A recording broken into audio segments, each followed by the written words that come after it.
Spiritual Slakia, the spiritual conditions had deteriorated so much that Elijah mistakenly, though he was only oh Salakia, the spiritual conditions had deteriorated so much that Elijah had been, just like I said, like a normal man.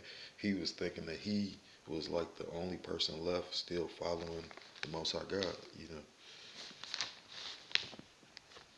And the count of that is 1 Kings 19 and 10.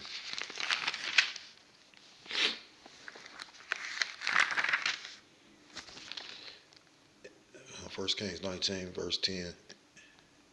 And he said, I have been very jealous of the Lord Yahweh by Yeshem Yahushua of hosts, for the children of Israel have forsaken thy covenant, thrown down thine altars, and slain thy prophets with the sword.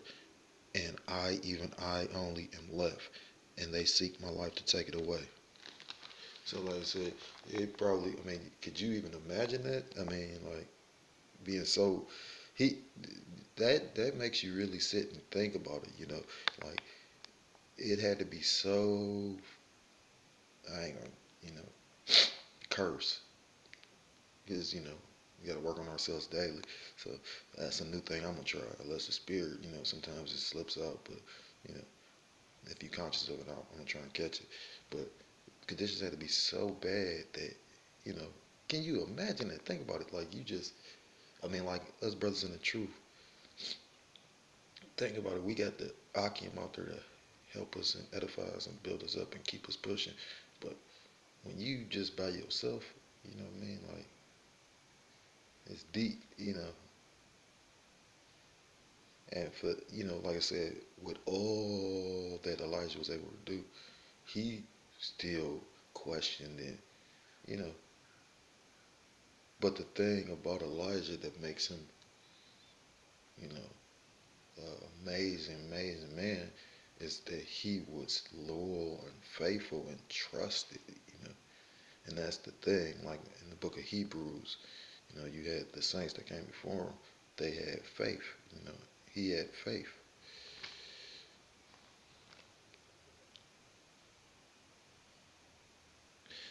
It says, in one of the darkest times in Israel's history, Yahweh by Hashem Yahushua used Elijah to show himself as Lord of Lords and God of Gods. While the king mistakenly felt that they, Slakia, while the kings mistakenly felt that they were the ones with authority and ability to shape the lives of their subjects, Yahweh interrupted their reign to remind them that he was in control. Elijah Elijah shows us to be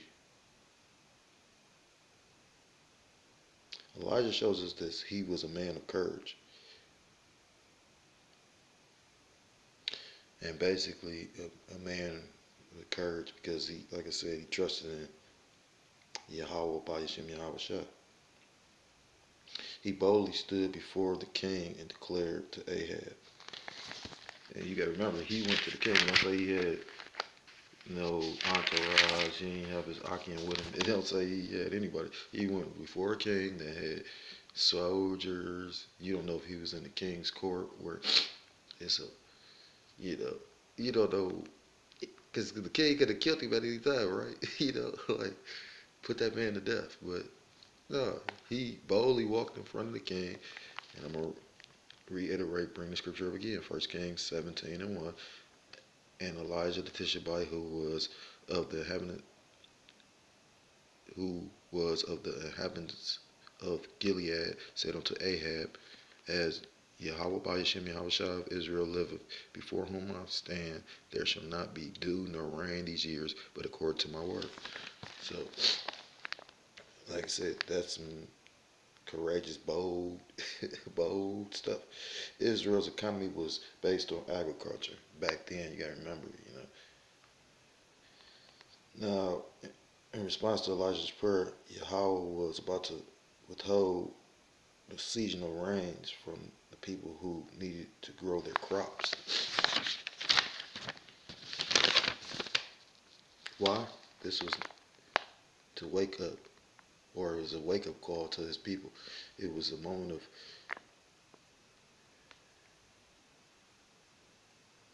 of judgment. Basically, Israel had fallen into Baal worship. Ahab built a temple to Baal in Samaria, the capital of the northern kingdom. That's in 1 Kings 16 and 33. There you go, right there. It says, and Ahab made a grove, which is, a high place, an idol. And Ahab did more to provoke the Lord Yahweh by Hashem Yahushua of Israel to anger than all the kings of Israel that were before him. Asherah posed pagan worship, which is like an obelisk. Ahab built to false gods who do nothing about rain or drought, set up a direct contrast between Yahweh and Baal. Baal was a solar deity as well as a fertility power, or fertility, small g god, and was referred to as the rainmaker. Ahab copied and multiplied the sinful practice of the first king of Israel, Jeroboam. And that's in 1 Kings 12 and 28.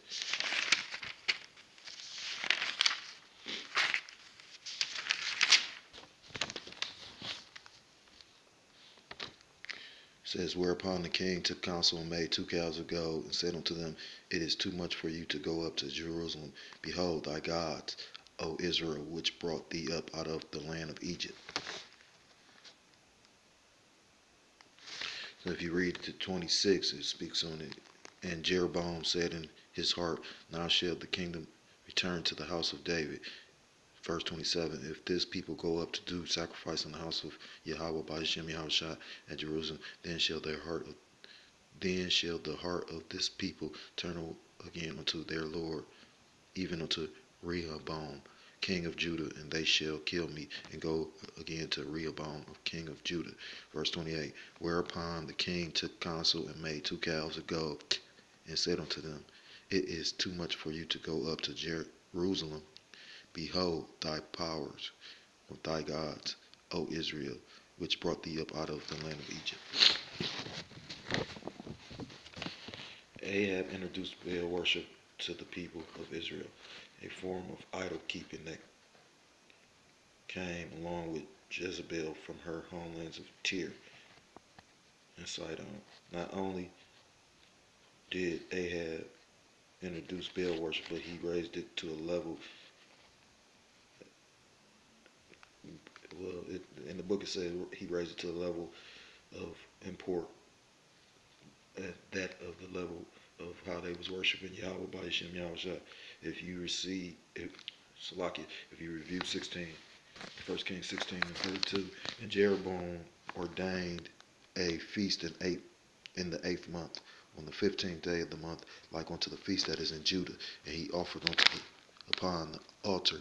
So did he in Bethel, sacrificing unto the calves that he made, and he placed in Bethel the priests of the high places which he had made. So, like I said, he really tried to. He probably suffered. Basically, he, led a lot of people astray. He had his subjects. Well, he had the Israelites going off so badly.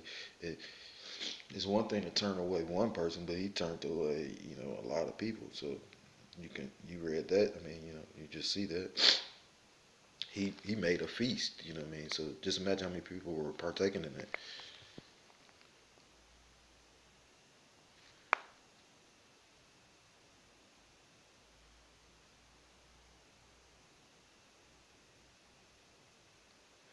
Um,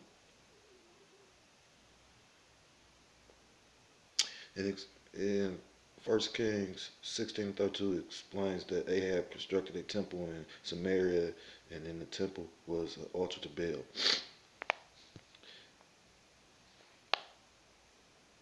This 60-year stretch of Wicked Kings was not the first time Yahweh's people would forget the one who delivered them from Egypt.